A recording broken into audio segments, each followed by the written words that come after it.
Saya kira diskusi ini buat kami ya, terutama di DPR ini penting.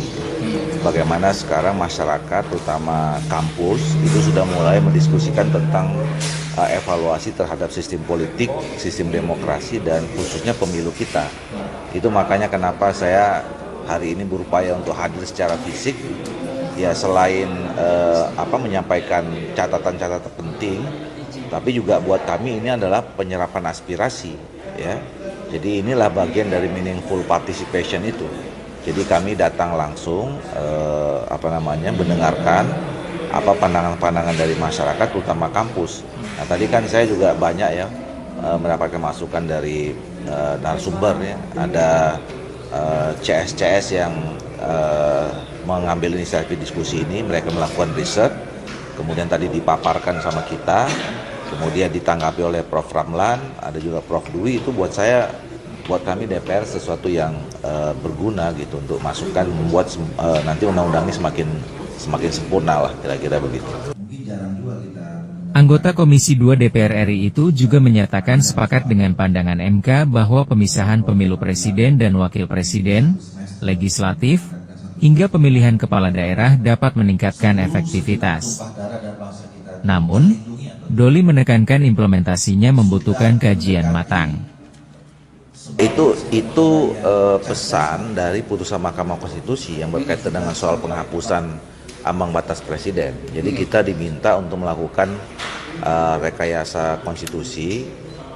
Jadi itu tidak menjadi bagian putusan, tapi sebagai bahan pertimbangan dan kemudian semacam pesan lah ya, bahwa pembentuk undang-undang diminta untuk melakukan rekayasa konstitusi atau mengatur ya supaya tadi itu calonnya nggak boleh tunggal dan tidak boleh terlalu banyak. Nah, itu nanti yang kita harus cari formulanya dalam rangka melakukan rekayasa konstitusi sebagai amanat dari Mahkamah Konstitusi itu.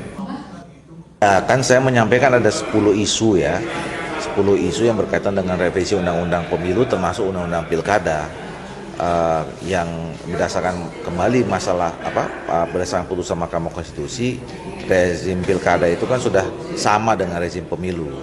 Nah, tentu kita harus melakukan kajian terhadap sistem pilkada kita selama ini yang dinilai mahal, terus kemudian menghasilkan sesuatu yang memang belum tentu sesuai dengan hati atau keputusan masyarakat gitu ya. Terus kemudian berpotensi juga ada kerawanan sosial gitu. Nah, itu yang nanti akan menjadi bagian kajian kita, dan pilihannya kan tadi saya sampaikan ada 3 ya, kembali tetap seperti yang sekarang dipilih secara langsung baik pemilihan gubernur, bupati, wali kota, atau bisa kembali ke DPRD seperti masa-masa yang lalu, tentu dengan adanya rekayasa ya, adanya penyempurnaan. Kemudian yang ketiga adalah asimetris. Asimetris itu bisa berbagai tingkatan ya, misalnya asimetris itu terhadap perbedaan antara pemilihan gubernur dengan bupati wali kota, atau kemudian ada juga yang perbedaan antara bupati dan wali kota dengan daerah kabupaten atau kota yang lain. Lah ya kan pemilu kita masih 5 tahun yang akan datang ya.